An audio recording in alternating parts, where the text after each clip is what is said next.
नमः मनोजवं मारुततुल्यवेगं जितेन्द्रियं बुद्धिमतां वरिष्ठं वातात्मजं वानरयोत्तमुख्यं श्रीरामदूतं शरणं प्रपद्ये नारायणं निखिलपूर्णगुणैकदेहं निर्दोषम् आप्यतमम् अपि अखिलैः सुवाक्यैः अस्योद्भवादिदम् अशेषविशेषतोऽपि वन्द्यं सदा प्रियतमं मम सन्नमामि व्यासाय भवनाशाय श्रीशाय गुणराशे हृदयाय शुद्ध विद्याय मध्वाय च नमो नमः तपस्वाध्याय शुश्रूषा कृष्ण पूजारतं मुनिं विश्वेशमिष्टदं वन्दे परिव्राट् चक्रवर्तिनं श्रीगुरुभ्यो नमः हरिः ओಂ. ಧರ್ಮರಾಜನಿಗೆ ಅಭಿಷೇಕ ಆಯಿತು. ಧರ್ಮರಾಜ ಮಹಾರಾಜನಾಗಿ ದ್ರೌಪದಿಯ ಜೊತೆಗೆ ಅಭಿಷೇಕ ಆಯಿತು. ಅಭಿಷೇಕ ಮಾಡಿದವರಲ್ಲಿ ಭಗವಂತನ ಎರಡು ರೂಪಗಳು, ವಾಸಿಷ್ಠ ಕೃಷ್ಣ ಮತ್ತು ಯಾದವ ಕೃಷ್ಣ ಇಬ್ಬರೂ ಸೇರಿ ಅಭಿಷೇಕವನ್ನು ಮಾಡಿದ್ದಾರೆ. ಆಮೇಲೆ ಅನುಗ್ರಹ ಮಾಡಿದ್ದಾರೆ, ಅನುಗ್ರಹಪೂರ್ವಕ ಅಂದರೆ ದೊಡ್ಡ ಅನುಗ್ರಹ ಮಾಡಿದ್ದಾರೆ. ನೀನು ಉರು ಚಕ್ರವರ್ತಿಯಾಗು, ಉರು ಚಕ್ರವರ್ತಿ ಭವ ಅಂತೇಳಿದರೆ ದೊಡ್ಡ ಚಕ್ರವರ್ತಿ ಆಗು, ನೀನು ದೊಡ್ಡ ಧರ್ಮಾತ್ಮನಾಗು. ದೊಡ್ಡ ಧರ್ಮಾತ್ಮನಾಗಿ ಭಗವಂತನಿಗೆ ಏನು ಧರ್ಮರಾಜನಿಂದ ಏನಾಗಬೇಕು ಅಂತೇಳಿದರೆ ಮುಖ್ಯವಾಗಿ ಅಶ್ವಮೇಧ ಯಾಗ ಮಾಡು, ಯಾಗಗಳನ್ನು ಮಾಡ್ತಾ ಇರು, ರಾಜಸೂಯ ಯಾಗ ಮಾಡು. ಇಂಥದ್ದು ಅಂದರೆ ಬಹಳ ದೊಡ್ಡ ದೊಡ್ಡ ಯಾಗಗಳು. ಸೊ ಇಂಥ ಯಾಗಗಳನ್ನು ಮಾಡುವವನಾಗು ಅಂತೇಳಿದರೆ ರಾಜಸೂಯ ಯಾಗ ಮಾಡಿದರೆ ಅಲ್ಲಿ ಪಾಂಡುರಾಜ ಕೂಡ ಈಗ ಯಮಧರ್ಮನ ರಾಜನ ಸಭೆಗೆ ಮಾತ್ರ ಹೋದದ್ದು. ಅಲ್ಲಿಂದ ಬ್ರಹ್ಮದೇವರ ಚತುರ್ಮುಖ ಬ್ರಹ್ಮದೇವರ ಸಭೆಗೆ ಹೋಗುವಂತಹ ಸಾಮರ್ಥ್ಯ ಬಂದುಬಿಡುತ್ತದೆ ಇಲ್ಲಿ ರಾಜಸೂಯ ಯಾಗ ಮಕ್ಕಳು ಮಾಡಿದರೆ. ಈ ರೀತಿ ಹರಿಸ್ತಾರೆ. ಸೊ ಅಲ್ಲಿಂದ ಎಲ್ಲ ಉಳಿದ ಬ್ರಾಹ್ಮಣ ಶ್ರೇಷ್ಠರು ಕೂಡ ಅಭಿಷೇಕ ಮಾಡ್ತಾರೆ.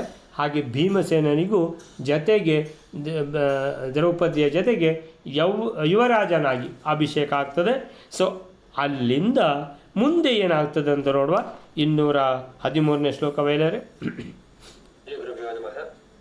ತಸ್ಮಿನ್ ಮಹೋತ್ಸವವರೇ ದಿನ ಸಪ್ತಕಾನೋ ವೃದ್ಧೇ ವಸಿಷ್ಠವೃಷಭೇಣ ಚ ವೃಷ್ಣಿಸ್ತೇನ ಕೃಷ್ಣೇನ ತೇ ಯಯುರಮಾಪ್ರತಯಾ ತಯಾ ಚ ಪಾಂಚಾಲ ರಾಜಸುತಯಾ ಸ್ಥಳಮಿಂದ್ರವಾಸಂ.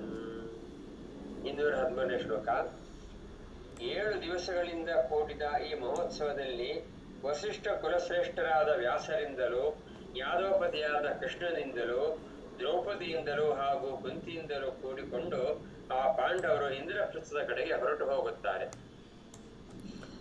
ತಸ್ಮಿನ್ ಮಹೋತ್ಸವವರೇ ದಿನ ಸಪ್ತಕಾನುವೃತ್ತೇ ವಸಿಷ್ಠ ವೃಷಭೇಣ ಚ ವೃಷ್ಣಿಪೇನ ಕೃಷ್ಣೇನ ತೇ ಯಯುಃ ಅಮಾಮೃತ್ ಪೃತಯಾ ತಯಾ ಚ ಪಾಂಚಾಲ ರಾಜಸುತಯಾ ಸ್ಥಾನಂ ಇಂದ್ರವಾಸಂ. ತಸ್ಮಿನ್ ಮಹೋತ್ಸವ ವರೇ, ವರ ಅಂತೇಳಿದರೆ ಶ್ರೇಷ್ಠ ಅಂತ ಅರ್ಥ.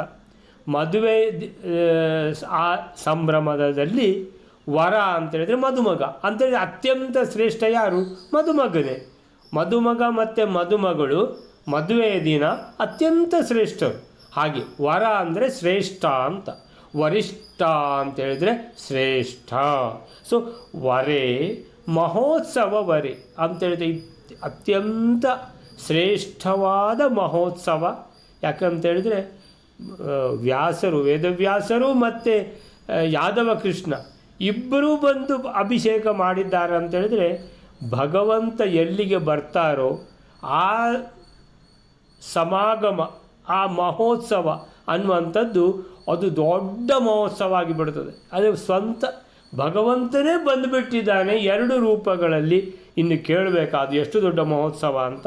ಸೊ ಇಂತಹ ಶ್ರೇಷ್ಠವಾದ ವರೇ ಮಹೋತ್ಸವ, ಮಹೋತ್ಸವವು ಮಹೋತ್ಸವ ತಸ್ಮಿನ್, ತಸ್ಮಿನ್ ಅಂದರೆ ಅಲ್ಲಿ, ಅಂದರೆ ಈ ಮಹೋತ್ಸವದಲ್ಲಿ. ಹೀಗೆ ದಿನ ಸಪ್ತಕಾನುವೃತ್ತೇ, ದಿನ ಸಪ್ತಕ, ಸಪ್ತಕ ಅಂದರೆ 7 ದಿನ, ಅಂದರೆ 7 ದಿನದ ಮಹೋತ್ಸವ ಮುಗಿಯಿತು ಅಂತ. ಮೊದಲಿನ ಕಾಲದಲ್ಲಿ ಮದುವೆ ಕೂಡ ಹೀಗೆ 3 ದಿನ, 5 ದಿನ, 7 ದಿನ ಅಂತೇಳ್ಕೊಂಡು ಅಂತೇಳಿದರೆ ಇವತ್ತು ಏನು, ಇವತ್ತು ನಾಂದಿ, ನಾಳೆ ಹಳದಿ, ಈಗ ಹೊಸ್ತು ಶುರುವಾಗಿದೆಯಲ್ಲ ಹಳದಿ ಅಂತ, ನಾಡ್ದು ಇನ್ನೊಂದು ಏನಾದರೂ ಕಾರ್ಯಕ್ರಮ, ಈಗ ರಿಸೆಪ್ಷನ್ನು, ಆಮೇಲೆ ಗೆಟ್ ಟುಗೆದರು ಹೀಗೆಲ್ಲ ಶುರುವಾಗಿದೆಯಲ್ಲ, ಕುಟುಂಬಗಳ ಮಿಲನ, ಎಲ್ಲ ಬಂಧು ಮಿತ್ರರ ಸಮಾಗಮ, ಗೆಟ್ ಟುಗೆದರ್ ಅಂತ. ಅಂದರೆ ಈಗ ಎಲ್ಲಿವರೆಗೆ ಅಂತ ಹೇಳಿದರೆ ನಮಗೆ ಬಂಧು ಮಿತ್ರರ ಸಮಾಗಮ ಅಂದರೆ ಗೊತ್ತಾಗೋದಿಲ್ಲ, ಅದು ಗೆಟ್ ಟುಗೆದರ್ ಅಂತ ಹೇಳಿದರೆ ಮಾತ್ರ ಗೊತ್ತಾಗೋದು. ಅದು ಹಿಂದಿನ ದಿವಸ ಆಗುವಂಥದ್ದು, ಎಲ್ಲ ಬಂಧುಗಳು ಬಂದು ಎಲ್ಲ ಸೇರುವ ದಿನ ಅಂತ. ಸೊ ಆಮೇಲಿಂದ ಮದುವೆ ಆದಮೇಲೆ ರಿಸೆಪ್ಷನ್ ಅಂತ, ಈಗ ಹೊಸ ಇದು ಅಂತೇಳಿದರೆ ಬೀಗರ ಔತಣ ಅಂತ, ಅಂದರೆ ಬೀಗರಿಗೆ ಔತಣ ಅಂತ. ಬೀಗರ ಔತಣ ಅಂತೇಳಿದರೆ ಹೆಣ್ಣಿನ ಕಡೆಯಿಂದ ಮದುವೆ, ಸೊ ಆ ಮದುವೆಗೆ ಎಲ್ಲ ಗಂಡಿನ ಕಡೆಯವರು ಬಂದಿರ್ತಾರೆ. ಸೊ ಗಂಡಿನ ಕಡೆಯವರು ಹೆಣ್ಣಿನ ಕಡೆಯವರನ್ನು ಕರೆದು ಅದು ಬೀಗರ ಔತಣ ಅಂತ, ಹಾಗೆ ಆಯ್ತಲ್ವ. ಸೊ ಹಾಗೆ ಬೀಗರ ಔತಣ ಆದಮೇಲೆ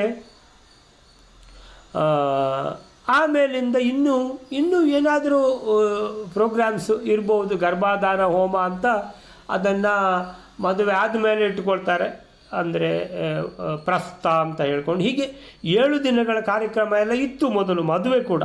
ಈಗ ಇಲ್ಲಿ 7 ದಿನಗಳ ಕಾರ್ಯಕ್ರಮ ಅಂತೇಳಿದರೆ ಯಾವುದು ಅಂತೇಳಿದರೆ, ಈ ಧರ್ಮರಾಜನಿಗೆ ಇಂದ್ರಪ್ರಸ್ಥದ ಆ ರಾಜ್ಯದ ಪಟ್ಟಾಭಿಷೇಕ ಅನ್ನುವಂತಹ ಈ 7 ದಿನದ ಕಾರ್ಯಕ್ರಮದಲ್ಲಿ, ತಸ್ಮಿನ್ ಸಪ್ತಮಿ ವಿಭಕ್ತಿ, ಅದರಲ್ಲಿ ಅನುವೃತ್ತೆ ಹೀಗೆ ನಡೆಯಲು, ಅಂದರೆ ಈ ಮಹೋತ್ಸವವು 7 ದಿನಗಳ ಕಾಲ ನಡೆದ ನಂತರ ಅನುವೃತ್ತೆ, ಅಂತೇಳಿದರೆ ವೃತ್ತೆ ಅಂದರೆ ನಡೆಯಿತು, ಅನುವೃತ್ತೆ ಅಂದರೆ ಅದಕ್ಕೆ ತಾಗಿ ಇನ್ನೇನು ನಡೆಯಿತು ಅಂತೇಳಿದರೆ ವಸಿಷ್ಠ ವೃಷಭೇಣ, ವಸಿಷ್ಠ ವೃಷಭ ಅಂತೇಳಿದರೆ ವಸಿಷ್ಠ ಕುಲ ತಿಲಕರಾದ, ನಿನ್ನೆ ವಸಿಷ್ಠ ನಂದನ ಅಂತ ಶ್ಲೋಕದಲ್ಲಿ ಹೇಳಿದರು ಮಧ್ವಾಚಾರ್ಯರು. ಸೊ ಇವತ್ತು ವಸಿಷ್ಠ ವೃಷಭ ಅಂತ ಹೇಳಿದರು. ವಸಿಷ್ಠ ಕುಲ ತಿಲಕರಾದ ವೇದವ್ಯಾಸರು ವೃಷಭೇಣ ಅವರಿಂದ, ವೃಷ್ಣಿಪೇನ ವೃಷ್ಣಿಕುಲ ತಿಲಕ, ಯಾದವ ಕುಲ ತಿಲಕ ಅಂತೇಳಿದರೆ ಯಾದವ ಕೃಷ್ಣನಿಂದಲೂ, ವೃಷ್ಣಿಪೇನ ಕೃಷ್ಣೇನ ವೃಷ್ಣಿಕುಲ ತಿಲಕ ಯಾದವ ಕೃಷ್ಣನಿಂದಲೂ, ವಸಿಷ್ಠ ವೃಷಭೇಣ ಅಂದರೆ ವಸಿಷ್ಠ ಕುಲ ತಿಲಕರಾದ ವೇದವ್ಯಾಸರಿಂದಲೂ, ತೇ ಅಂದರೆ ಅವರ ಜೊತೆ ಸೇರಿಕೊಂಡು ಅಂತ ಅರ್ಥ. ಅಂದರೆ ಇವಾಗ ದ್ರುಪದ ರಾಜನ ಮನೆಯಿಂದ ದ್ರೌಪದಿಯನ್ನು ಕರ್ಕೊಂಡು ಬರುವಾಗ ಕೂಡ ವೇದವ್ಯಾಸರು ಮತ್ತು ಯಾದವ ಕೃಷ್ಣ ಜೊತೆಗೇ ಇದ್ದರು. ಇಲ್ಲಿ ದ್ರೌಪದಿಯನ್ನು ಮನೆ ತುಂಬಿಸಿಕೊಳ್ಳುವಂಥ ಕಾರ್ಯಕ್ರಮದಲ್ಲಿ.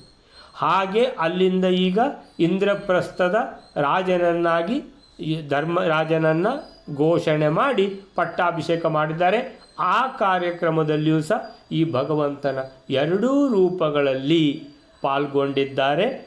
ಆ ನಂತರ ಅವರು ಸಮೇತ ಅಲ್ಲಿಂದ ಈಗ ಎಲ್ಲಿಗೆ ಬರಬೇಕು, ಇಂದ್ರಪ್ರಸ್ಥಕ್ಕೆ ಬರಬೇಕು ಅವರೆಲ್ಲ. ಅಂದರೆ ಪಟ್ಟಾಭಿಷೇಕ ಆದದ್ದು ಎಲ್ಲಿ, ಹಸ್ತಿನಾವತಿಯಲ್ಲಿ.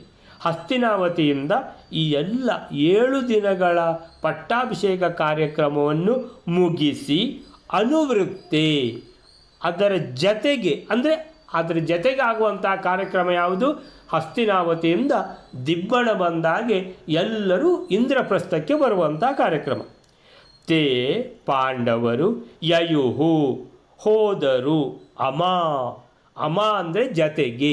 ಮೊದಲು ಹೇಳಿದರು ಜತೆಗೆ, ಯಾರ ಜೊತೆಗೆ ಅಂದರೆ ಈ ಕಡೆಯಿಂದ ವೇದವ್ಯಾಸರು ವಸಿಷ್ಠ ಕುಲ ತಿಲಕ, ಆ ಕಡೆಯಿಂದ ವಿಷ್ಣು ಕುಲ ತಿಲಕ ಯಾದವ ಕೃಷ್ಣರು, ಇಬ್ಬರ ಜೊತೆಗೆ ಸೇರಿಕೊಂಡು ಪಾಂಡವರು ಇನ್ಯಾರ ಜೊತೆಗಿದ್ದಾರೆ, ಪೃಥಯ ಕುಂತಿದೇವಿಯ ಸಮೇತ, ಪೃಥಯ ತಯಾಚ, ತಯ ಅಂತೇಳಿದರೆ ಅವಳ ಜೊತೆ. ಯಾರ ಜೊತೆ ಅಂತೇಳಿದರೆ ಪಾಂಚಾಲ ರಾಜ ಸುತಯ, ಪಾಂಚಾಲ ರಾಜ ಅಂದರೆ ದ್ರುಪದ, ಪಾಂಚಾಲ ರಾಜ ಸುತಯ ಅವನ ಮಗಳು ಯಾರೆಂದರೆ ದ್ರೌಪದಿಯ ಸಮೇತ. ಹಾಗಾದರೆ ಯಾರೆಲ್ಲ ಮುಖ್ಯವಾಗಿ ಬಂದಿದ್ದಾರೆ ಅಂತೇಳಿದರೆ ಪಾಂಡವರು, ಕುಂತಿದೇವಿ, ದ್ರೌಪದಿ, ಆಮೇಲಿಂದ ವೇದವ್ಯಾಸರು, ಆಮೇಲೆ ಯಾದವ ಕೃಷ್ಣ, ಇಷ್ಟು ಜನ. ಸೊ ಅಮ ಅಂತ ಹೇಳಿದರು. ಅಮ ಅಂದರೆ ಜತೆಗೆ ಅಮ. ಸೊ ಅಮಾವಾಸ್ಯೆ ಅಂತ ಹೇಳಿದರೆ ಸೂರ್ಯ ಮತ್ತು ಚಂದ್ರರು ಜತೆಗಿರುವಂಥದ್ದು ಅಮಾವಾಸ್ಯೆ. ಖಾಲಿ ಅಮ ಅಂತ ಹೇಳಿದರೆ ಒಟ್ಟಿಗೆ, ಜತೆಗೆ. ಸೊ ಇಲ್ಲಿ ಪಾಂಡವರು ಜತೆಗೆ ದ್ರೌಪದಿ ಮತ್ತು ಕುಂತಿದೇವಿ, ಜತೆಗೆ ವಾಸಿಷ್ಠ ಕೃಷ್ಣರು ಮತ್ತು ಯಾದವ ಕೃಷ್ಣ, ಇವರೆಲ್ಲ ಸೇರಿ ದಿಬ್ಬಣ ಬಂದ ಹಾಗೆ ಸ್ಥಳಂ ಇಂದ್ರವಾಸಂ, ಇಂದ್ರನು ವಾಸವಾಗಿದ್ದ ಇಂದ್ರಪ್ರಸ್ಥ ಸ್ಥಳಂ ಎಂಬ ಸ್ಥಳವನ್ನು ಕುರಿತು ಹೋದರು. ಅಂದರೆ ಎಲ್ಲ ದಿಬ್ಬಣ ಬರ್ತಾ ಇದ್ದಾರೆ. 213ನೇ ಶ್ಲೋಕ. 213ನೇ ಶ್ಲೋಕಕ್ಕೆ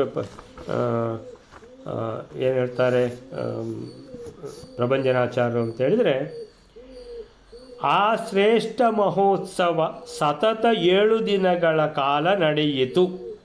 ಅಂದರೆ ದಿನ ಸಪ್ತಕಾನು 7 ದಿನಗಳು. ವರೆ ಮಹೋತ್ಸವ ಅಂದರೆ ಅತ್ಯಂತ ಶ್ರೇಷ್ಠವಾದ ಈ ಪಟ್ಟಾಭಿಷೇಕ ಮಹೋತ್ಸವವು ತಸ್ಮಿನ್ ಅದರಲ್ಲಿ 7 ದಿನಗಳ ಕಾಲ ನಡೆದ ಮೇಲೆ ನಡೆಯಲು, ಅಂದರೆ ಅನುವೃತ್ತಿ ಅದರ ಜತೆಗೆ ನಡೆಯುವಂತಹ ಇನ್ನೊಂದು ಕಾರ್ಯಕ್ರಮ ಏನಂತ ಹೇಳಿದ್ರೆ ಅವರೆಲ್ಲ ಜತೆಗೆ ಸೇರಿ ಇಲ್ಲಿಗೆ ಬರುವಂತಹ ಕಾರ್ಯಕ್ರಮ. ಬಳಿಕ ಅಂದರೆ ಅನುವೃತ್ತಿ ಅಂದರೆ ಅನುಸರಿಸಿ, ಈ ಕಾರ್ಯಕ್ರಮಕ್ಕೆ ಅನುಸರಿಸಿ ವಾಸಿಷ್ಠ ಕೃಷ್ಣ ಹಾಗೂ ಯಾದವ ಕೃಷ್ಣರೊಂದಿಗೆ ಒಂದಿಗೆ ಕೂಡಿ ಜತೆ ಸೇರಿ, ಅಮ ಅಂದರೆ ಜತೆ ಸೇರಿ, ಯಾರ ಜತೆಗೆ? ವಸಿಷ್ಠ ವೃಷಭೇಣ ವೃಷ್ಣಿಪೇನ ಕೃಷ್ಣೇನ, ಯಾದವ ಕೃಷ್ಣ ಮತ್ತು ವೇದವ್ಯಾಸರ ಜತೆಗೆ ಸೇರಿಕೊಂಡು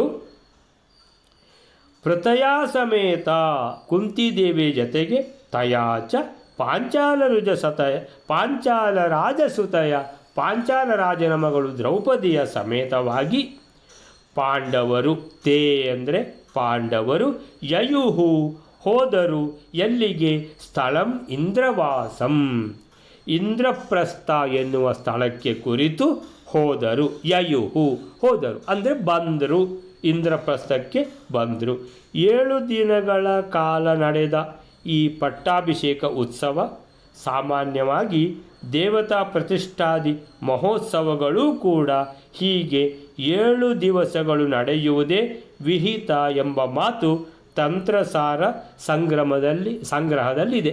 ಅಂಥೇಳಿದರೆ ಈಗ ಊರಿನ ಉತ್ಸವಗಳೆಲ್ಲ ಅಂದರೆ ದೇವರುಗಳ ಉತ್ಸವ. ಸೊ ಧ್ವಜಾರೋಹಣಕ್ಕಿಂತ ಮೊದಲೇ ಶುರುವಾಗ್ತದೆ. ಇವತ್ತು ಬಲಿ ಅಂದರೆ ಬಲಿ ಸೇರುವುದು, ಬಲಿ ಹಾಕೋದು ಅಂತೇಳಿದರೆ ಅದು ಶುರುವಿನ ದಿವಸ ಅಂತ. ಆಮೇಲಿಂದ 2ನೇ ದಿವಸ ಧ್ವಜಾರೋಹಣ, ಮತ್ತು 3ನೇ ದಿವಸ ಒಂದು ಕಾರ್ಯಕ್ರಮ ಇರ್ತದೆ, 4ನೇ ದಿವಸ ಉತ್ಸವದ ಹಿಂದಿನ ದಿವಸ, 5ನೇ ದಿವಸ ಉತ್ಸವ, 6ನೇ ದಿವಸ ಬಾಗಿಲು ತೆಗೆಯೋದು ಅಂತ ತಿಳ್ಕೊಂಡೆಲ್ಲ ನಮ್ಮನ್ನು. ಅದರ ನೆಕ್ಸ್ಟ್ ದಿವಸ ಮಹಾಸಂಪ್ರೋಕ್ಷಣೆ ಅಂತೇಳಿದರೆ ಉತ್ಸವದ ನೆಕ್ಸ್ಟ್ ದಿವಸ ಅದೇ ನೀರಾಟ ಅದು ಇದು ಎಲ್ಲ ಉತ್ಸವದ ಮರುದಿವಸ ಎಲ್ಲ ಇರುವಂಥ ಕಾರ್ಯಕ್ರಮಗಳು.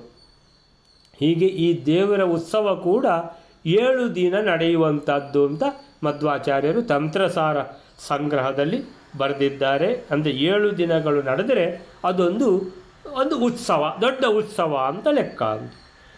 ಹಾಗೆ ನಂತರ ಅದಕ್ಕೋಸ್ಕರ ಭಾಗವತ ಸಪ್ತಾಹ ಕೂಡ 7 ದಿನ ಇಟ್ಟಿದ್ದಾರೆ ಅಂತ ಹೇಳ್ಕೊಂಡು ಅಲ್ಲಿಗೆ 213 ಶ್ಲೋಕ ಮುಗಿತು. ನೆಕ್ಸ್ಟ್ ಶ್ಲೋಕ ಬಯಲಾರೆ. ಕೋಶಸ್ಯ ಚಾರ್ಧ ಸಹಿತಾಸ್ತು ಯದೈವ ಪಾರ್ಥ ಗಚ್ಚಂತಿ ತಾನನು ಯಯೋರ್ನಿಖಿಲಾಶ್ಚ ಪೌರಾಃ ಊಚುಶ್ಚ ಹಾಪತ ಸುಯೋಧನ ಏಷ ಪಾಪೋ ದೂರೇ ಚಕಾರದನು ಪಾಂಡು ಸುತಾನ್ ಗುಣಾಢ್ಯಾನ್. 214ನೇ ಶ್ಲೋಕ. ಯಾವಾಗ ಅರ್ಧಕೋಶದಿಂದ ಸಹಿತರಾದ ಪಾಂಡವರು ಹೊರಟರೋ ಅವರನ್ನು ಅನುಸರಿಸಿ ಎಲ್ಲಾ ಪಟ್ಟಣದಲ್ಲಿರತಕ್ಕಂತಹವರು ಎಲ್ಲರೂ ಹೋದರು. ಈ ಪಾಪಿಷ್ಠನಾದ ದುರ್ಯೋಧನನು ಸದ್ಗುಣಗಳಿಂದ ಕೂಡಿದ ಈ ಪಾಂಡವರನ್ನು ದೂರಕ್ಕೆ ಅಟ್ಟಿದನು ಅಂತ ಹಾಗೂ ತುಂಬಾ ಕಷ್ಟ ಅಂತ ಕೂಡ ಅವರು ಹೇಳಿದರು. ಕೋಶಸ್ಯ ಚ ಅರ್ಧಸಹಿತಾಸ್ತು ಯದೈವ ಪಾರ್ಥಾಃ ಗಚ್ಚಂತಿ ತಾನ್ ಅನುಯಯುಃ ನಿಖಿಲಾಶ್ಚ ಪೌರಾಃ ಊಚುಶ್ಚ ಬತ ಸುಯೋಧನ ಏಷ ಪಾಪೋ ದುರೇ ಚಕಾರ ನನು ಪಾಂಡುಸುತಾನ್ ಗುಣಾಢ್ಯಾನ್. ಈಗ ಪಾಂಡವರು ಹೊರಟು ಹೋದರು. ಸೊ ಆವಾಗ ನಮಗೆ ಮಧ್ವಾಚಾರ್ಯರು ಹೇಳ್ತಾರೆ, ಅಲ್ಲಿನ ಪೌರರೆಲ್ಲ ಅವರಲ್ಲಿ ಏನಾಯಿತು, ಅವರಿಗೆ ಯಾವ ಥರ ಒಂದು ಭಾವನೆಗಳು ಮನಸ್ಸಿನಲ್ಲಿ ಮೂಡಿದುವು ಅಂತ ವರ್ಣನೆ ಮಾಡ್ತಾರೆ. ಹಾಗೆ ನಮಗೆ ರಾಮಾಯಣದಲ್ಲಿ ಶ್ರೀರಾಮ ವನವಾಸಕ್ಕೆ ಹೊರಟು ನಿಂತಿದ್ದಾನೆ, ಕಾವಿ ಬಟ್ಟೆ ಉಟ್ಟುಕೊಂಡು. ಸೀತಾದೇವಿಯು ಕಾವಿ ಬಟ್ಟೆ ಉಟ್ಟಿದ್ದಾಳೆ, ಮಹಾರಾಣಿ ಜನಕರಾಜನ ಮಗಳು ರಾಜಕುಮಾರಿ ಕಾವಿ ಬಟ್ಟೆ ಉಟ್ಟುಕೊಂಡು ಸನ್ಯಾಸಿಯಾಗಿ ಹೊರಟಿದ್ದಾಳೆ. ನೀನು ಬರುವುದು ಬೇಡ ಅಂತೇಳಿದ್ರು ಕೇಳುವುದಿಲ್ಲ ಅವಳು. ಎಲ್ಲಿ ಗಂಡನಿದ್ದಾನೋ ಅಲ್ಲಿ ನಾನು ಸಹ ಇರ್ತೇನೆ ಅಂತ. ಹಾಗೆ ಲಕ್ಷ್ಮಣ ಅಣ್ಣನ ಸೇವೆಯೇ ಮುಖ್ಯ ನನಗೆ ಅಂತ ಲಕ್ಷ್ಮಣ ಕೂಡ ಕಾವಿ ಬಟ್ಟೆಯಲ್ಲಿ ಹೊರಟು ನಿಂತಾಗ ಇಡೀ ಅಯೋಧ್ಯೆಯ ಎಲ್ಲ ಪೌರರು ಕೂಡ ಶ್ರೀರಾಮ ಎಲ್ಲಿದ್ದಾನೋ ನಾವು ಅಲ್ಲೇ ಇರೋದು ಅಂತ ಶ್ರೀರಾಮನ ಜೊತೆಗೆ ಹೊರಟು ಬಿಡ್ತಾರೆ. ಎಲ್ಲರೂ ಹೊರಡುವಾಗ ಅಂತೇಳಿದ್ರೆ ಹಾವುಗಳು, ಮುಂಗುಸಿ, ಆಮೇಲಿಂದ ಚೇಳುಗಳು, ಪಕ್ಷಿಗಳು, ಪ್ರಾಣಿಗಳು, ಎಲ್ಲ ವೃಕ್ಷಗಳು, ಬಳ್ಳಿಗಳು ಸಮೇತ ಹೊರಟು ಬಿಟ್ಟಿದ್ದಾವೆ ಶ್ರೀರಾಮನ ಜೊತೆಗೆ. ನಾವು ಸಹ ಹೋಗ್ತೇವೆ ಅಂತ. ಅಂದರೆ ಬಳ್ಳಿಗಳೆಲ್ಲ ಹೋಗ್ಲಿಕ್ಕಾಗ್ತದ ಕೇಳಿದರೆ ಅದು ಶ್ರೀರಾಮ ಅಂತ ಹೇಳಿದ ಕೂಡಲೇ ಬಳ್ಳಿ ಕೂಡ ಚಲಿಸಲಿಕ್ಕೆ ಶುರುವಾಗ್ತದೆ. ಸೊ ಆ ರೀತಿ ಎಲ್ಲಿ ಶ್ರೀರಾಮ ಇದ್ದಾನೋ ಅಲ್ಲೇ ನಾವಿರೋದು, ಎಲ್ಲಿ ಭಗವಂತ ಇದ್ದಾನೋ ಅಲ್ಲಿ ನಾವಿರದೆ ಇಲ್ಲಿ ಯಾಕೆ ಇರಬೇಕು ನಾವು? ಆ ಕೈಕೇಯಿ ಮಂಥರೆ ಅಂದರೆ ವಿಷ ಜಂತುಗಳು ಇರುವಂಥ ಜಾಗದಲ್ಲಿ ನಾವಿದ್ದರೆ ನಾವು ಕೂಡ ಅಂಧ ತಮಸ್ಸಿಗೆ ಘೋರ ನರಕಕ್ಕೆ ಹೋಗ್ತೇವೆ. ನಮಗೂ ಸಹ ಸ್ವರ್ಗಕ್ಕೆ ಹೋಗಬೇಕು, ಮೋಕ್ಷಕ್ಕೆ ಹೋಗಬೇಕು ಅಂತ ನಮಗೆ ಎಲ್ಲಿ ಭಗವಂತ ಇದ್ದಾನೋ ಶ್ರೀರಾಮಚಂದ್ರ ಅಂತ ಧರ್ಮಾತ್ಮನಾದ ರಾಜ ಎಲ್ಲಿದ್ದಾನೋ ಅಲ್ಲೇ ನಾವು ಕೂಡ ಇರೋದು ಅಂತ ಹೊರಟು ಬಿಟ್ಟಿದ್ದಾರೆ. ಹಾಗೆ ಇಲ್ಲಿ ಕೂಡ ಅದೇ ಥರ ಆಯಿತು. ರಾಮಾಯಣ ಮತ್ತು ಮಹಾಭಾರತ ಎರಡು ಅತ್ಯಂತ ಶ್ರೇಷ್ಠ ಗ್ರಂಥಗಳು. ಸೊ ಈ ರಾಮಾಯಣದಲ್ಲಿ ಹೇಗೆ, ಮಹಾಭಾರತದಲ್ಲಿ ಹೇಗೆ ಅಂತ. ಕೋಶಸ್ಯ ಚ ಅರ್ಧಸಹಿತಾಸ್ತು ಯದೈವ ಪಾರ್ಥಾಃ ಯದಾ ಏವ ಪಾರ್ಥಾಃ ಯದಾ ಯಾವಾಗ, ಏವ ಅಂದರೆ ಪಾಂಡವರು ಹೊರಟು ಬಿಟ್ಟರೋ, ಏವ ಹೊರಟು ಬಿಟ್ಟಾಗಲೇ, ಏವ ಅಂದರೆ ಹೊರಟು ಬಿಟ್ಟಾಗಲೇ, ಯದಾ ಅಂದರೆ ಯಾವಾಗ, ಪಾರ್ಥಾಃ ಅಂದರೆ ಪಾಂಡವರು. ಕೋಶಸ್ಯ ಚ ಅರ್ಧಸಹಿತಾಸ್ತು ಅಂದರೆ ಅರ್ಧ ಬೊಕ್ಕಸ ಅಂದರೆ ಖಜಾನೆದ್ದು ಕೂಡ ಅರ್ಧಾಂಶ ಹಿಡ್ಕೊಂಡು ಹೊರಟಿದ್ದಾರೆ ಅಂತೇಳಿದರೆ ಇಂದ್ರಪ್ರಸ್ಥಕ್ಕೆ ಹೋಗ್ತಾ ಇದ್ದಾರೆ. ಅಂದರೆ ಅಲ್ಲಿ ಅವ್ರದ್ದು ಬೇರೆನೇ ಬಿಡಾರ ಅಂತೇಳಿದರೆ ಪಾಂಡವರು ಬೇರೆನೇ ಇರಬೇಕಂತೇಳ್ಕೊಂಡು ಕಳಿಸಿದ್ದಾರೆ ಅನ್ನುವಂಥದ್ದು ಎಲ್ರಿಗೂ ತಿಳಿದ ವಿಷಯ. ಅಲ್ಲಿ ಅಂದರೆ ಪಾಂಡವರನ್ನು ಹೊರಗೆ ಹಾಕಿದ್ರು ಮನೆಯಿಂದ ಅನ್ನುವಂಥದ್ದು ತಿಳಿದೇ ಉಂಟು ಎಲ್ಲರಿಗೂ ಕೂಡ. ಆವಾಗ ಇವರು ಹೊರಟು ನಿಂತಿದ್ದಾರೆ ಎಲ್ಲರೂ. ಯಾರು ಕುಂತಿದೇವಿ ಸಹ ಹೊರಟಿದ್ದಾಳೆ ದ್ರೌಪದಿ ಸಮೇತ. ಆಮೇಲಿಂದ ಈ ಕಡೆಯಿಂದ ಭಗವಂತನ ವಾಸಿಷ್ಠ ರೂಪ, ಈ ಕಡೆಯಿಂದ ವಾಸಿಷ್ಠ ಕುಲರೂಪ, ಈ ಕಡೆಯಿಂದ ಯಾದವ ಕುಲರೂಪ. ಸೊ ಎಲ್ಲ ಹೊರಟು ನಿಂತು ದಿಬ್ಬಣ ಹೊರಟಾಗೆ ಹೊರಟಿದ್ದಾರೆ. ಅವರು ಹೊರಟಿದ್ದಾರೆ, ಅವರು ಸಂತೋಷದಿಂದಲೇ ಹೊರಡ್ತಾರೆ, ಏನು ತೊಂದರೆ ಇಲ್ಲ. ಆದರೆ ಜನಗಳಿಗೇನಾಯಿತು ಅಂತೇಳಿದರೆ, ಯೋ ದುರ್ಯೋಧನ ಎಂಥ ಒಂದು ಪಾಪಿಷ್ಟ, ಮನೆಯಿಂದ ಹೊರಗಾಕಿಬಿಟ್ಟ ಇವರನ್ನು. ಗಚ್ಚಂತಿ ತಾನ್ ಪಾರ್ಥಾಃ ಗಚ್ಚಂತಿ, ಪಾಂಡವರು ಹೋಗಲು ಗಚ್ಚಂತಿ ಏವ ಹೋಗ್ತಾ ಇದ್ದಾರೆ, ಹೊರಟು ಬಿಟ್ರಲ್ರಿ, ಹೋಗ್ತಾ ಇದ್ದಾರಲ್ಲಲ್ಲಿ. ತಾನ್ ಅನುಯಯುಹು, ಹಾಗಾದರೆ ನಾವ್ಯಾಕೆ ಇಲ್ಲಿರೋದು ಅಂತೇಳ್ಕೊಂಡು ತಾನ್ ಅವರನ್ನು ಅನುಯಯುಹು ಅನುಸರಿಸಿ ಹೊರಟರು. ಅನು ಯಯುಹು, ಅನು ಅಂದರೆ ಅನುಸರಿಸಿ, ಯಯುಹು ಅಂದರೆ ಇವರು ಹೋದರು. ಯಾರು? ನಿಖಿಲಾಶ್ಚ ಪೌರಾಹ, ನಿಖಿಲ ಅಖಿಲ ಅಂತೇಳಿದರೆ ಎಲ್ಲರೂ, ಸಕಲಾಶ್ಚ ಪೌರಾಹ ಎಲ್ಲ ಪೌರರು ಕೂಡ, ಎಲ್ಲ ಹಸ್ತಿನಾವತಿಯ ಎಲ್ಲ ಜನರು ಕೂಡ ಇವರು ಕೂಡ ಸೂಟ್ ಕೇಸ್ ತುಂಬಿಸಿಕೊಂಡ್ರು. ಅಂತೇಳಿದರೆ ಎಲ್ಲ ಬ್ಯಾಗ್ನಲ್ಲಿ ಯಾವುದು ಪೆಟ್ಟಿಗೆ ತೆಗೆದು ಎಲ್ಲ ತುಂಬಿಸಿಕೊಂಡು ಎಲ್ಲ ಮನೆಗೆ ಬೀಗ ಹಾಕಿ ಹೊರಟರು. ನಾವು ಸಹ ಹೋಗ್ತೇವೆ, ನಮಗೆ ಬೇಡ ಇಲ್ಲಿ ವಿಷ ಜಂತುಗಳೇ ಇರುವುದು. ಆ ದುರ್ಯೋಧನ, ಆ ದುಶ್ಯಾಸನ, ಆ ಶಕುನಿ, ಆ ಕರ್ಣ, ಅವೊಬ್ಬ ಕಳಂಕ. ಸೊ ಇವರೆಲ್ಲ ಮಹಾವಿಷ, ಅಂದರೆ ವಿಷ ಜಂತುಗಳು. ಅಲ್ಲಿ ರಾಮಾಯಣದಲ್ಲಿ ಕೆಲವೇ ಇದ್ದರೆ ಇಲ್ಲಿ ಹಲವು ಇದ್ದಾವೆ, ಭಾಳ ಇದ್ದಾವೆ. ಇಲ್ಲಿ ಈ ವಿಷ ಜಂತುಗಳಿಂದ ಬರುವಂತಹ ಗಾಳಿ ಕೂಡ ಅದು ವಿಷ ಗಾಳಿ, ನಮಗೆ ಬೇಡವೇ ಬೇಡ, ನಾವು ಅದೋ ನರಕಕ್ಕೆ ಹೋಗ್ತೇವೆ ಈ ವಿಷ ಗಾಳಿಯನ್ನು ಪ್ರಯೋಗಿಸ್ತಾ ಇದ್ದರೆ ಅಂತ ಹೇಳ್ಕೊಂಡು ಹೊರಟರು. ಅನುಯಯುಹು ತಾನ್ ಅನುಯಯುಹು ಅವರನ್ನು ಅನುಸರಿಸಿ ಹೋದರು. ಯಾರು? ನಿಖಿಲಾಶ್ಚ ಪೌರಾಹ ಹಸ್ತಿನಾವತಿಯ ಎಲ್ಲ ಜನರು, ಪೌರರು.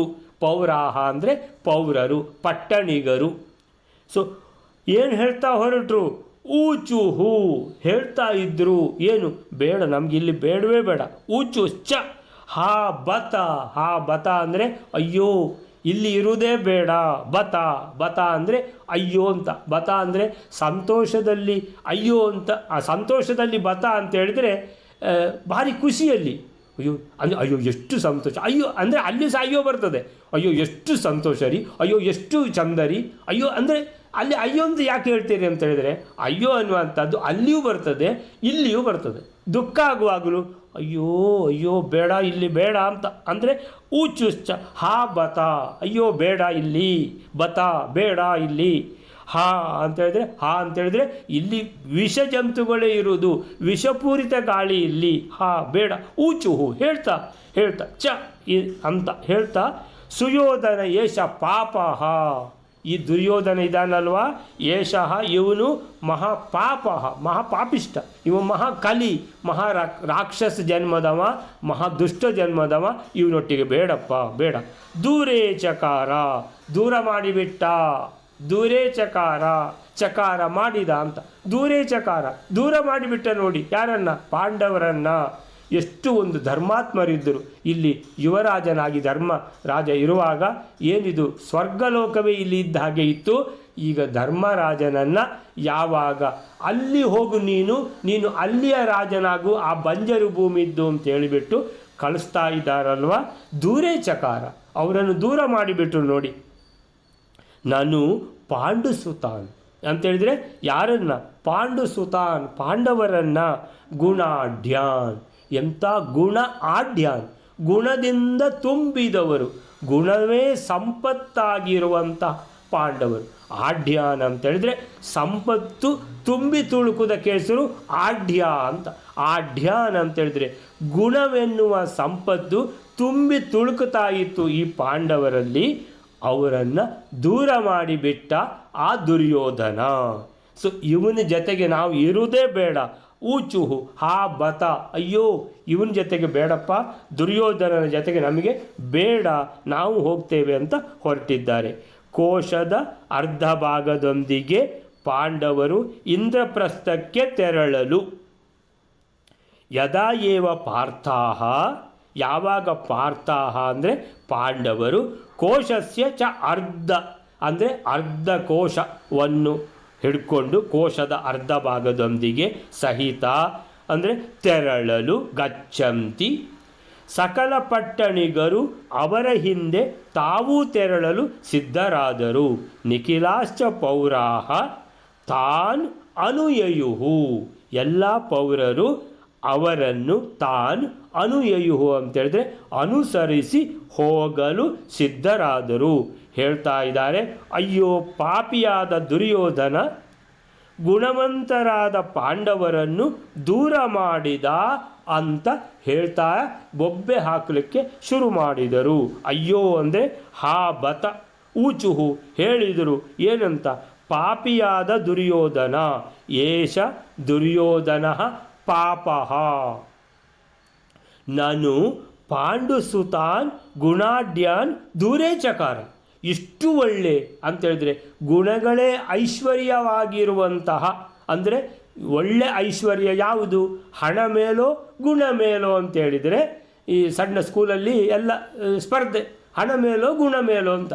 ಅಂದರೆ ಯಾವುದು ಐಶ್ವರ್ಯ ದೊಡ್ಡದ ಗುಣ ದೊಡ್ಡದ ಅಂತ ಪಾಂಡವರನ್ನು ನೋಡಿ ಗೊತ್ತಾಗ್ತದೆ. ಏನು? ಪಾಂಡವರಲ್ಲಿ ಇರುವುದೇ ಐಶ್ವರ್ಯ ಅಂದರೆ ಗುಣಗಳು. ಗುಣಗಳಿದ್ದರೆ ಹಣ ಹುಡುಕಿಕೊಂಡು ಬಂದುಬಿಡ್ತದೆ. ಸೊ ಆ ರೀತಿಯಲ್ಲಿ ಪಾಪಿಯಾದ ದುರ್ಯೋಧನ ಗುಣವಂತರಾದ ಪಾಂಡವರನ್ನು ದೂರ ಮಾಡಿದ. ದೂರೇಚಕಾರ ಯಾರನ್ನ? ಪಾಂಡುಸುತಾನ್. ಯಾರು? ಏಷ ಪಾಪ ಸುಯೋಧನ. ಈ ಪಾಪಿಷ್ಟ ದುರ್ಯೋಧನನು ಪಾಂಡುಸುತಾನ್ ಪಾಂಡವರನ್ನು ಗುಣಾಢ್ಯಾನ್ ಅಂದರೆ ಗುಣಭರಿತರಾದವರನ್ನು ದೂರೇಚಕಾರ ದೂರ ಮಾಡಿಬಿಟ್ಟ, ಕಳಿಸಿಯೇ ಬಿಟ್ಟ, ಮನೆಯಿಂದ ಹೊರಗೆ ಹಾಕಿಯೇ ಬಿಟ್ಟ. ಅಯ್ಯೋ ಈ ಪಾಪಿಷ್ಟನ ಹತ್ತಿರ ನಾವಿರೋದು ಬೇಡ ಅಂತ ಹಾ ಬತ ಅಯ್ಯೋ ಅಯ್ಯೋ ಅಂತ ಹೇಳ್ಕೊಂಡು ಇವರು ಸಹ ಹೊರಟರು. ಯಾರು? ಎಲ್ಲ ಪಟ್ಟಣಿಗರು ಎಲ್ಲರೂ ಹೊರಟರು ಅನ್ನುವಂಥದ್ದು. ನೆಕ್ಸ್ಟ್ ಶ್ಲೋಕವೇನಾರೆ? ಭೀಮ ಪ್ರತಾಪಮವಲಂಬ್ಯ ಕಲಿಂಗ ಬಂಧಾತ್ ಮುಕ್ತ ಸುತಾಮಪಿ ತಸ್ಯ ಪರಂ ನಿನಾಯ ದ್ವೇಷ್ಟ್ಯೇವಮಪ್ಯತಿ ಬಲಾನಿ ಸದೈವ ಪಾರ್ಥಾನ್ ಯಾಮೋ ವಯಂ ಗುಣಭಿರತ್ಯ ಸಹೈವ ಪಾರ್ಥೈಃ. 215ನೇ ಶ್ಲೋಕ. ದುರ್ಯೋಧನ ಬಗ್ಗೆ ಜನರು ಹೇಳ್ತಾ ಇದ್ದಾರೆ, ಭೀಮನ ಪರಾಕ್ರಮವನ್ನು ಆಶ್ರಯಿಸಿ ಕಲಿಂಗ ಬಂಧನದಿಂದ ಮುಕ್ತನಾದವನಾಗಿ ಕಲಿಂಗನ ಮಗಳನ್ನು ಕೂಡ ಆ ದುರ್ಯೋಧನನು ಪಟ್ಟಣಕ್ಕೆ ಒಯ್ದನು. ಹೀಗಾದರೂ ಕೂಡ ಯಾವಾಗಲೂ ಅತಿ ಬಲಿಷ್ಠರಾದ ಪಾಂಡವರನ್ನು ಅವನು ದ್ವೇಷಿಸುತ್ತಾನೆ. ನಾವು ಗುಣವಂತರಾದ ಪಾಂಡವರ ಸಂಗಡವೇ ತೆರಳುವೆವು ಅಂತ ಹೇಳ್ತಾ ಇದ್ದಾರೆ. ಭೀಮ ಪ್ರತಾಪಂ ಅವಲಂಬ್ಯ ಕಳಿಂಗ ಬಂಧಾತ್ ಮುಕ್ತಃ ಸುತಾಮಪಿ ತಸ್ಯ ಪುರಂ ನಿನಾಯ ದ್ವೇಷ್ಟಿಯೇವಂ ಅಪಿ ಅತಿಬಲಾನ್ ಹಿ ಸದೈವ ಪಾರ್ಥಾನ್ ಯಾಮೋ ವಯಂ ಗುಣಭಿರದ್ಯ ಸಹೈವ ಪಾರ್ಥೈಃ. ಯಾಮೋ ವಯಂ 4ನೇ ಲೈನು. 4ನೇ ಲೈನಲ್ಲಿ ಏನು ಹೇಳ್ತಾರೆ ಮಧ್ವಾಚಾರ್ಯರು? ಯಾಮೋ ವಯಂ, ವಯಂ ನಾವು, ಯಾಮಹ ಹೋಗುವ ನಾವು, ಗುಣಭಿರದ್ಯ ಸಹೈವ ಪಾರ್ಥೈಃ ಗುಣಭಿಹಿ ಗುಣಿಭಿಹಿ ಅದ್ಯ ಇವತ್ತು ಗುಣಿಭಿಹಿ ಅಂತೇಳಿದ್ರೆ ಗುಣಾಢ್ಯರಾದ ಪಾಂಡವರ ಜೊತೆಗೆ ಸಹಾಯೇವ ಅವರ ಜೊತೆಗೇನೆ ಪಾರ್ಥೈಹಿ ಪಾರ್ಥರು ಪಾರ್ಥರು ಅಂತೇಳಿದ್ರೆ ಪೃಥುವಿನ ಮಕ್ಕಳು ಪಾಂಡವರು ಪಾಂಡವರ ಜೊತೆಗೆ ನಾವು ಹೋಗುವ ಅಂತ ಹೊರಟು ಬಿಟ್ಟರು. ಅಂದರೆ ಹೇಳ್ತಿದ್ರು ಏನಂತ ಹೇಳ್ತಿದ್ರು? ದುರ್ಯೋಧನ ಅವರನ್ನು ಹೊರಗೆ ಹಾಕಿದ. ಅವರು ತುಂಬ ಒಳ್ಳೆಯವರಿದ್ದರು, ಗುಣಾಢ್ಯಾನಿದ್ದರು. ಹೊರಗೆ ಹಾಕಿದ್ಯಾರು? ದುರ್ಯೋಧನ, ಮಹಾಪಾಪಿಷ್ಟ ಅವ. ಅವನ ಜೊತೆಗೆ ಬೇಡ ಬತ ಅಯ್ಯೋ ಅಂತ ಹೇಳ್ಕೊಂಡು ಹೊರಟರು ಅಂತೇಳಿದೆ. ಹಾ ಬತ ಅಂತ ಊಚುಹು ಹೇಳ್ತಾ ಇದ್ದರು. ಮತ್ತೇನು ಹೇಳಿದರು ಅಂತ ಹೇಳಿದರೆ, ಭೀಮ ಪ್ರತಾಪಂ ಅವಲಂಬ್ಯ ಕಳಿಂಗ ಬಂಧಾತ್ ಮುಕ್ತಃ. ಕಳಿಂಗ ಬಂಧಾತ್ ಅವನನ್ನು ಅಲ್ಲಿ ಕಟ್ಟಿ ಹಾಕಿದ್ದಾರೆ. ಎಲ್ಲಿ? ಕಳಿಂಗ ದೇಶದಲ್ಲಿ. ಕಳಿಂಗ ದೇಶದ ರಾಜ ಜರಾಸಂಧನ ಜೊತೆಗೆ ಸೇರಿಕೊಂಡು ದುರ್ಯೋಧನನನ್ನು ಸೋಲಿಸಿ ಕಟ್ಟಿ ಹಾಕಿದರು. ಕಳಿಂಗ ಬಂಧಾತ್ ಕಳಿಂಗ ದೇಶದಲ್ಲಿ ಬಂದಿಯಾಗಿದ್ದ, ಜೈಲಿಗೆ ಹಾಕಿದ್ರು ಇವನನ್ನು. ಅವನನ್ನು ಕಳಿಂಗ ಬಂಧಾತ್ ಅಂದರೆ ಆ ಬಂಧನದಿಂದ ಮುಕ್ತಃ ಮುಕ್ತಿ ಸಿಕ್ಕಿತವನಿಗೆ, ಬಿಡುಗಡೆ ಸಿಕ್ಕಿತ್ತು. ಯಾರಿಂದ? ಭೀಮ ಪ್ರತಾಪಂ ಅವಲಂಬ್ಯ ಭೀಮನ ಪ್ರತಾಪವನ್ನು ಅವಲಂಬ್ಯ ಅವನ ಪ್ರತಾಪದಿಂದಾಗಿ ಭೀಮಸೇನನ ಪರಾಕ್ರಮವನ್ನು ಅವಲಂಬ್ಯ ಅವಲಂಬಿಸಿ ಅಂದರೆ ಭೀಮಸೇನ ಬಿಡಿಸಿದ್ದು ಅವರನ್ನು, ಅವನನ್ನೇ ಹೊರಗೆ ಹಾಕಿದ ಅಂತ. ಕಳಿಂಗ ಬಂದಾತ ಕಳಿಂಗ ದೇಶದಲ್ಲಿ ಜೈಲಿಗೆ ಹೋಗಿದ್ದಲ್ಲ ಇವನು ಕಟ್ಟಿ ಹಾಕಿದ್ರಲ್ವ ಅಲ್ಲಿ ಹುಡುಗಿಯನ್ನು ಹಾರಿಸ್ಲಿಕ್ಕೆ ಹೋದದ್ದಲ್ಲ ಏನಾಯಿತು? ಅವನನ್ನು ಅಲ್ಲಿ ಕಟ್ಟಿ ಹಾಕಿದಾಗ ಬಿಡಿಸಿದ್ದು ಯಾರು? ಭೀಮಸೇನ. ಸೊ ಭೀಮಸೇನನ ಪರಾಕ್ರಮ ಇಲ್ಲದಿದ್ದರೆ ಅವ ಅಲ್ಲೇ ಕೊಳಿತಿದ್ದ ಜೈಲಿನಲ್ಲಿ. ಆಮೇಲಿಂದ ಸುತಾಮಪಿ ತಸ್ಯ ಪುರಂ ನಿನಾಯ ಭೀಮಸೇನ ಅವನನ್ನು ಬಿಡಿಸಿದ. ಅವನ ಮಗಳನ್ನು ಬಿಟ್ಟಿದ್ದಾನ, ಕಳಿಂಗ ದೇಶದ ಮಗಳನ್ನು, ರಾಜನ ಮಗಳನ್ನು ಇಲ್ಲ, ಅವಳನ್ನು ಕರ್ಕೊಂಡೇ ಬಂದಿದ್ದಾನೆ. ಸುತಾಮ್ ಅಪಿ ಮಗಳನ್ನು ಕೂಡ ಹಿ ತಸ್ಯ ಅಂದರೆ ಆ ಕಳಿಂಗ ದೇಶದ ರಾಜನ ಮಗಳು, ತಸ್ಯ ಅವನ, ಸುತಾಮಪಿ ಅವನ ಮಗಳನ್ನು ಹಾರಿಸ್ಲಿಕ್ಕೆ ಹೋದದಕ್ಕೆ ಬಂಧನದಲ್ಲಿಟ್ಟ. ಅಲ್ಲಿ ಏನಾಯಿತು, ಭೀಮಸೇನ ಹೋಗಿ ಕಳಿಂಗ ದೇಶ ರಾಜನನ್ನು ಕೊಂದಾಕಿದ. ಆಮೇಲೆ ಬಾಕಿದವರನ್ನು ಸೋಲಿಸಿದ, ಅವರನ್ನು ಬಿಡಿಸಿದವ ಇವ ಮಹಾವಿಷಕಾರುತ್ತ ಅಂತ ಪಾಪಿಷ್ಟ ಏನು ಮಾಡಿದ, ಅವನ ಮಗಳನ್ನು ಬಿಟ್ಟಿದ್ದಾನ? ಇಲ್ಲ, ಹಾರಿಸ್ಕೊಂಡು ಬಂದೇ ಬಿಟ್ಟ. ಸುತಾಮಪಿ ತಸ್ಯ ಪುರಂ ನಿನಾಯ, ಪುರಂ ಅಂದರೆ ಹಸ್ತಿನಾಪುರಂ, ನಿನಾಯ ಅಂದರೆ ತಂದ, ನಿನಾಯ ತಂದೆ ಬಿಟ್ಟಿದ್ದಾನೆ. ಅಂದರೆ ಅವನನ್ನು ಬಂಧನದಿಂದ ಬಿಡಿಸಿದ್ದು ಭೀಮಸೇನ. ಅವನು ಕಳಿಂಗ ದೇಶದ ರಾಜನ ಮಗಳನ್ನು ಮದುವೆ ಆಗಬೇಕಂತ ಹೇಳುವಾಗ ಅವಳನ್ನೂ ಕೂಡ ಕರ್ಕೊಂಡು ಬರುವಂತೆ ಆದದ್ದು ಯಾರಿಂದಾಗಿ? ಭೀಮಸೇನನಿಂದಾಗಿ. ಇಲ್ಲದಿದ್ದರೆ ಅಲ್ಲಿ ಜೈಲಿನಲ್ಲಿ ಕೊಳಿತಾ ಇದ್ದವ. ಸೊ ಜೈಲಿನಲ್ಲಿ ಕೊಳಿತಾ ಇರುವವನನ್ನು ಬಿಡಿಸಿದ. ಆಮೇಲೆ ಅವನು ಮಾಡಿದ ತಪ್ಪನ್ನು ಅರ್ಥ ಮಾಡಿಕೊಂಡ. ಇಲ್ಲಪ್ಪ, ಅವಳನ್ನು ಹಾರಿಸ್ಕೊಂಡೇ ಬಂದವ. ಸುತಾಮಪಿ ತಸ್ಯ ಪುರಂ ನಿನಾಯ, ಹಸ್ತಿನಾಪುರಕ್ಕೆ ಕರ್ಕೊಂಡೇ ಬಂದ. ನಿನಾಯ ನಯತಿ ಅಂದರೆ ತಗೊಂಡು ಬರೋದು, ಆನಯತಿ ಅಂದರೆ ಕರೆದುಕೊಂಡು ಬರೋದು, ನಯತಿ ಅಂದರೆ ಕರೆದುಕೊಂಡು ಹೋಗುವುದು. ಇಲ್ಲಿ ನಿನಾಯ ಅವರನ್ನು ಕರೆದುಕೊಂಡು ಹೋಗೇ ಬಿಟ್ಟ. ಯಾರನ್ನ? ಕಳಿಂಗ ದೇಶದ ರಾಜನ ಮಗಳನ್ನು. ಅವಳನ್ನಾದರೂ ಬಿಟ್ಟಿದ್ದಾನ? ಇಲ್ಲ. ಸೊ ಹಾಗಾದರೆ ಅವನ ಬಂಧನದಿಂದ ಬಿಡಿಸಿದ್ದು ಭೀಮಸೇನ. ಕಳಿಂಗ ದೇಶದ ರಾಜನ ಮಗಳನ್ನು ಮದುವೆ ಆಗಬೇಕಂತ ಬಯಸಿದ, ಆದರೆ ಹಾರಿಸಿಕೊಂಡು ಬಂದು ಮದುವೆ ಆಗೋದು ತಪ್ಪು. ಆದರೂ ಹಾರಿಸಿಕೊಂಡೇ ಬಂದ, ಮಹಾಪಾಪಿಷ್ಟ. ಆದರೂ ಎರಡೂ ಕೆಲಸ ಯಾರಿಂದ ಆದದ್ದು? ಭೀಮಸೇನನಿಂದ. ಇದು ಯಾರು ಮಾತಾಡ್ಕೊಳ್ಳೋದು? ಈ ಪಟ್ಟಣಿಗರು ಅಂತ ಹೇಳಿದ್ರೆ ಬೇಡ ಇಲ್ಲಿ ಇರೋದು ಅಂತ. ಅಂದರೆ ಸಹಾಯ ಎಲ್ಲ ತಗೊಂಡ ಯಾರಿಂದ? ಭೀಮಸೇನನಿಂದ ತಗೊಂಡು ದ್ವೇಷ್ಟಿ ಏವಂ ದ್ವೇಷ್ಟಿ. ಮತ್ತು ಅವನು ಭೀಮಸೇನ ಮೇಲೆ ಅಲ್ಲ ಕೃತಜ್ಞನಾಗಿ ಉದ್ದಂಡ ನಮಸ್ಕಾರ ಮಾಡಬೇಕು, ನಿನ್ನಿಂದಾಗಿ ನಾನು ಏನಾಯಿತು, ಅವಳ ಕಾಶಿರಾಜನ ಮಗಳನ್ನು ಮದುವೆ ಆಗುವಾಗಾಯಿತು. ಆಮೇಲೆ ಅಲ್ಲಿಂದ ಜೈಲಿನಲ್ಲಿ ಕೊಳೆತಾ ಇರುವ ನನ್ನನ್ನು ಪಾರು ಮಾಡಿದ್ದು ನೀನೇ ಅಂತ ಅವನಿಗೆ ಉದ್ದಂಡ ನಮಸ್ಕಾರ ಮಾಡುವ ಬದಲಿಗೆ ಅವನ ಮೇಲೆ ದ್ವೇಷ್ಟಿ ಏವಂ ಅಂದರೆ ಅವನನ್ನು ದ್ವೇಷ ಮಾಡ್ತಾ ಇದ್ದಾನೆ ಇವ. ದ್ವೇಷ, ಎಂಥ ದ್ವೇಷ! ಆ ದ್ವೇಷ ನೋಡಿ ಧೃತರಾಷ್ಟ್ರ ಏನು ಆಲೋಚನೆ ಮಾಡಿದ, ಇಲ್ಲೇ ಇದ್ದರೆ ಈಗ ಹೆಣ ಬೀಳ್ತದೆ ಅಂತ ದ್ವೇಷ ಮಾಡ್ತಾ ಇದ್ದಾನೆ ದುರ್ಯೋಧನ. ಭೀಮಸೇನ ಬಿಡ್ತಾನ? ಭೀಮಸೇನಿಗೆ ಹೋಗಿ ಕಾಲು ಕಿತ್ತುಕೊಂಡು ದ್ವೇಷ ಮಾಡಿದರೆ ಭೀಮಸೇನ ಬಿಡ್ತಾನ? ಇವೊಂದು ಹೆಣ ಬೀಳ್ತದೆ ದುರ್ಯೋಧನ ಅಂತ ಹೇಳಿಬಿಟ್ಟು ಏನು ಮಾಡಿದ, ಮನೆಯಿಂದ ಹೊರಗೆ ಹಾಕಿಬಿಟ್ಟ. ನೀನು ಅಲ್ಲಿಗೆ ಹೋಗು, ಯಾಕೆ ಇಲ್ಲಿ ಗಲಾಟೆ ಬೇಡ. ಅತಿಬಲಾನ್ ಅಪಿ ದ್ವೇಷ್ಟಿ ಏವಂ ಅಪಿ ಅತಿಬಲಾನ್ ಸದೈವ ಪಾರ್ಥಾನ್. ಆ ಪಾರ್ಥಾನ್ ಅಂತೇಳಿದರೆ ಪಾಂಡವರನ್ನು ಅತಿಬಲಾನ್ ಅಂತೇಳಿದ್ರೆ ಏನು? ಮಹಾಬಲಿಷ್ಠರವರು. ಆದರೆ ಆ ಬಲಿಷ್ಠರೇ ಮನೆಯಿಂದ ಹೊರಗೆ ಹೋಗಬೇಕಾಯ್ತಲ್ಲ. ಯಾಕಂದರೆ ಅವರು ಅತಿ ಬಲಿಷ್ಠರು ಮಾತ್ರ ಅಲ್ಲ, ಅವರು ಧಾರ್ಮಿಕರು ಕೂಡ. ದೊಡ್ಡಪ್ಪ ಹೇಳಿದರು, ನೀನು ಅಲ್ಲಿದ್ದು ರಾಜ ಆಗುವಂತ, ಧರ್ಮರಾಜ ಆಯಿತು ಅಂತ ಹೇಳಿಬಿಟ್ಟ. ಅಂದರೆ ಬಲವನ್ನು ಅವರು ಯಾವತ್ತೂ ಕೂಡ ಸ್ವಾರ್ಥಕ್ಕೆ ಉಪಯೋಗಿಸಲಿಲ್ಲ, ಬಲ ಪ್ರದರ್ಶನ ಮಾಡಲಿಲ್ಲ. ಆದ್ದರಿಂದ ದೊಡ್ಡಪ್ಪ ಹೇಳಿದ ಹಾಗೆ ಕೇಳುವವ ಯಾರು? ಧರ್ಮರಾಜ ಅಂತ. ಎಷ್ಟು ಒಳ್ಳೆಯವರಪ್ಪ. ಗುಣಿಬಿಹಿ ಅದ್ಯ ಸಹೈವ ಪಾರ್ಥೈ, ನಾವು ಈ ಗುಣಾಢ್ಯರಾದ ಪಾಂಡವರ ಜೊತೆಗೆ ಹೋಗುವ. ವಯಂ ಯಾಮೋ ವಯಂ ಯಾಮಹ, ನಾವು ಹೋಗುವ, ನಮಗೆ ಬೇಡ ಇಲ್ಲಿ ಅಂತ ಹೊರಟು ಬಿಟ್ಟಿದ್ದಾರೆ. ದ್ವೇಷ್ಟಿ ಏವಂ ಅಪಿ ಅತಿಬಲಾನ್, ಅತಿ ಬಲಿಷ್ಠರಾದ ಪಾಂಡವರನ್ನು ಸದಾ ಏವ ದ್ವೇಷ್ಟಿ. ಈಗ ದ್ವೇಷ ಅಂತೂ ಅತ್ಯಂತ ಜಾಸ್ತಿಗೆ ಮುಟ್ಟಿತಂತೆ. ಇವರನ್ನು, ಆ ಪಾಂಡವರನ್ನು ಮೊದಲಿಂದಲೂ ದ್ವೇಷನೇ ಮಾಡಿದ್ದು. ಸದಾ ಏವ ದ್ವೇಷ್ಟಿ ಅಂತೇಳಿದರೆ ಆ ದುರ್ಯೋಧನ ಈ ಪಾಂಡವರನ್ನು, ಅವರ ಒಳ್ಳೆ ಗುಣ ನೋಡಲಿಕ್ಕೆ ಅವನಿಂದ ಆಗಲೇ ಇಲ್ಲ. ಆವತ್ತಿನಿಂದ ಇವತ್ತಿನವರೆಗೂ ದ್ವೇಷ ಮಾಡಿ ಈಗ ಕಳಿಸಿಯೇ ಬಿಟ್ಟ. ನಮಗೆ ಇಲ್ಲಿ ಬೇಡ, ನಾವು ಸಹ ಹೋಗ್ತೀವಿ ಅಂತ ಹೊರಟರು.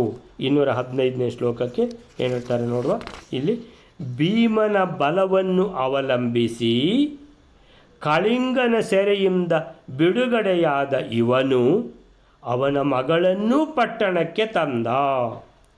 ಹೇಗಿದ್ದರೂ ಇವನು ಅತ್ಯಂತ ಬಲಶಾಲಿಗಳಾದ ಪಾಂಡವರನ್ನು ಸದಾ ದ್ವೇಷಿಸುತ್ತಲೇ ಇದ್ದಾನೆ. ನಮಗೆ ಬೇಡ ಇಲ್ಲಿ, ನಾವಿಂದು ಗುಣವಂತರಾದ ಪಾಂಡವರೊಂದಿಗೆ ತೆರಳೋಣ. ಭೀಮನ ಬಲವನ್ನು ಅವಲಂಬಿಸಿ, ಭೀಮ ಪ್ರತಾಪಂ ಅವಲಂಬ್ಯ, ಕಳಿಂಗನ ಸೆರೆಯಿಂದ ಕಳಿಂಗ ಬಂಧಾತ್ ಮುಕ್ತ ಬಿಡುಗಡೆಯಾದ ಈ ದುರ್ಯೋಧನ, ಸುತಾಮಪಿ ತಸ್ಯ ಸುತಾಮಪಿ ಅವನ ಮಗಳನ್ನೂ ಕೂಡ ಪುರಂ ನಿನಾಯ ಹಸ್ತಿನಾಪುರಕ್ಕೆ ಕರ್ಕೊಂಡು ಬಂದ, ಹಾರಿಸಿಕೊಂಡು ಬಂದೇ ಬಿಟ್ಟ. ಏವಂ ಇಷ್ಟಾದರೂ ದ್ವೇಷವೇ ಮಾಡ್ತಾ ಇದ್ದಾನೆ. ಯಾರ ಜೊತೆಗೆ? ಪಾರ್ಥಾನ್ ಸದಾ ಏವ ಅತಿ ಬಲಾನ್, ಅತಿ ಬಲಿಷ್ಠರಾದ ಪಾರ್ಥಾನ್ ಪಾಂಡವರನ್ನು ಸದೈವ ದ್ವೇಷ್ಟಿ, ಯಾವಾಗಲೂ ದ್ವೇಷ ಮಾಡ್ತಾ ಬಂದಿದ್ದಾನೆ. ಬೇಡ ನಾವಿಲ್ಲಿರುವುದು. ಯಾಮೋ ವಯಂ ಯಾಮ, ನಾವು ಹೋಗುವ ಇಲ್ಲಿಂದ. ಗುಣಿಬಿಹಿ ಅಬ್ದ್ಯ, ಗುಣಿಬಿಹಿ ಗುಣವಂತರಾದ ಪಾಂಡವರ ಜೊತೆಗೆ, ಪಾರ್ಥೈ ಸಹೈವ ಗುಣವಂತರಾದ ಪಾಂಡವರ ಜೊತೆಗೆ ಹೋಗುವ. ನಮಗೆ ಸ್ವರ್ಗ ಮೋಕ್ಷ ಬೇಕಂತೇಳಿದರೆ ಪಾಂಡವರ ಜೊತೆಗೆ ಹೋಗಬೇಕು, ಗುಣವಂತವರ ಜೊತೆಗೆ ಇರಬೇಕು. ನೋಡಿ ಅವರ ಜೊತೆಗೆ ಯಾರಿದ್ದಾರೆ ಹೋಗುವ ಅಂತ ಈ ದಿಬ್ಬಣದಲ್ಲಿ ಅವರನ್ನು ಮನೆಯಿಂದ ಹೊರಗೆ ಹಾಕಿ ಕಳಿಸ್ತಾ ಇದ್ದಾರೆ. ಅವ್ರ ಜೊತೆಗೆ ಯಾರಿದ್ದಾರೆ ನೋಡಿ. ಆ ಕಡೆಯಿಂದ ಯಾದವ ಕೃಷ್ಣ, ಈ ಕಡೆಯಿಂದ ಭಗವಾನ್ ವೇದವ್ಯಾಸರು ಅಂತೇಳಿದರೆ ಭಗವಂತನ ಎರಡೂ ರೂಪಗಳು ಅವರ ಜೊತೆಗೆ ಇರುವುದು. ಆದ್ದರಿಂದ ನಾವು ಅವರ ಜೊತೆಗೆ ಹೋಗುವ, ಇಲ್ಲಿ ಬೇಡ.